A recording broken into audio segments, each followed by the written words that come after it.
দেখুন, এটা তো একটা ভয়াবহ, সব থেকে বেশি যদি ক্ষতিগ্রস্ত হয় তা মতোদের হবে।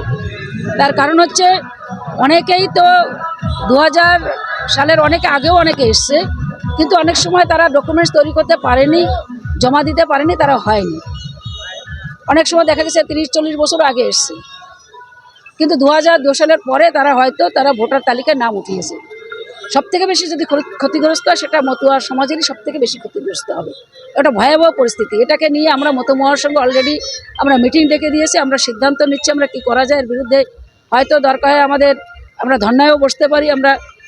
সেটা নিয়ে আমাকে আলোচনা চলছে যে এই পরিস্থিতিতে এদের আমরা কিভাবে এই ভোটার তালিকাতে ফিরে নাম রাখা যায়, তার জন্য আমরা চেষ্টা করছি। দেখা যায় যদি মতুয়াদের নাম বাদ যায় তাহলে তো ধরুন বসিরহাট বনগাঁ লোকসভার যিনি আর কি রয়েছেন শান্তনু ঠাকুর, তার নাম বাদ যাবে, বিধায়কদের নাম, কয়েকটা বিধায়কের নাম বাদ যাবে।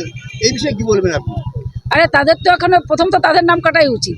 তার কারণ হচ্ছে স্বপন মজুমদার বনগাঁর দক্ষিণের যে বিধায়ক, সেই তো আমরা শুনেছি 2002 সালে তার ভোটার লিস্টে নাম নেই, কিন্তু এখনও কেন তাকে রেখেছে?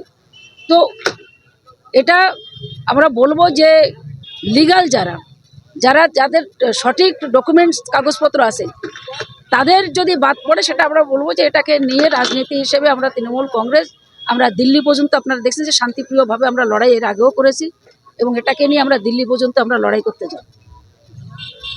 আর আপনারা তাহলে মতুয়া সমাজের থেকে তাহলে আপনারা বৃহত্তর আন্দোলনে আমার ডাক দিচ্ছেন? আমরাও সেটাকে নিয়ে আমরা অলরেডি আজকে তো সেটা ঘোষণা করলো, আমরা অলরেডি 2-1 দিনের ভিতরে আমরা এটা নিয়ে বসার পর আমরা সিদ্ধান্ত নেব যে সংগঠন, কথা বলবো আমি তো ব্যক্তি একা নয়, সকলে মিলে এটাকে সিদ্ধান্ত নিয়ে আমরা আগামীতে কি করা যায় সেটাকে রাস্তায় নামার জন্য আমরা চেষ্টা করছি।